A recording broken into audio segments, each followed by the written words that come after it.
Hello everyone, কেমন আছো তোমরা সবাই? অনেক দিন বাদে আবারও ভ্লগ পোস্ট করছি। আশা করছি সবাই খুব ভালো আছো। সেদিন আমি আর হিয়াদি গেছিলাম মধ্যমগ্রামে। তো সকাল সকাল বেরিয়েছিলাম, কিছু খাওয়া হয়নি। তো ওখানে গিয়েই প্রথমে ওয়াও মোমো থেকে কম্বোটা নিয়ে নিয়েছিলাম, কারণ আমি মোমো খেতে ভীষণ ভালোবাসি। সেটা আমার লাঞ্চেও দিতে পারো, কেউ ডিনারেও দিতে পারো, আমি আসলেই মোমো লাভার। তো মোমো খেয়ে আমরা চলে যাই বারাসাত ক্রোমাতে, কারণ এখানেই আমাদের দরকারটা ছিল। আর দিদি চেয়েছিল ফার্স্ট অ্যানিভার্সারিতে টুবলু দাদাকে আইফোন 17 প্রো গিফট করবে না জানিয়ে। তো আলাদাই এক্সাইটমেন্ট কাজ করছিল। আর সেদিন জানো তো, কেন জানি না, দিদির তো ভেতর ভেতর আনন্দ হচ্ছিল, আমারও তার পাশাপাশি খুব ভাল লাগছিল।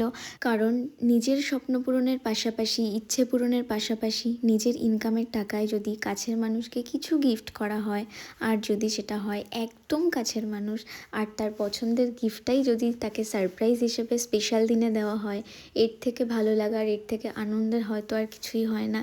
এই জন্যেই আমাদের প্রত্যেকটা মেয়েদেরই স্বল্প হলেও কিছু না কিছু ইনকাম করা উচিত, যাতে নিজেদের স্বপ্ন পূরণ করার পাশাপাশি আমরা আমাদের স্পেশাল মানুষদেরও স্বপ্ন বলো, ইচ্ছে বলো, সবটাই পূরণ করতে পারি। তাদেরকেও আমরা কিছু না কিছু গিফট দিতে পারি, স্পেশাল ফিল করাতে পারি। কারণ নিজের কাছের মানুষকে যদি একটু হলেও একটু স্পেশাল ফিল করানো যায়, বা কোনো কিছু ছোটোখাটো গিফট করা যায়, আমার মনে হয় সবারই হয়তো খুব ভাল লাগে। আমার তো ভীষণই ভালো লাগে, ভীষণ ভেতর থেকে একটা ভালো ফিল হয়, একটা আনন্দ লাগে, খুশি খুশি লাগে। তো আমি জানি না কেন, কেউ যদি কাউকে সারপ্রাইজ দেয়, এটা দেখেও আমার খুব ভালো লাগে। আর সেদিন ঠিক এটাই হচ্ছিল, হিয়াদি দাদার জন্য গিফট কিনছিল, আর এটা দেখে আমারও খুব ভালো লাগছিল ভেতর থেকে।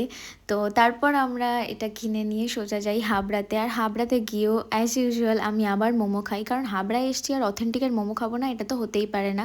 তো আজকের মতো এখানেই শেষ করছি। সবাই খুব ভালো থেকো, আবারও দেখা হবে অন্য কোনো ব্লগে। বাই।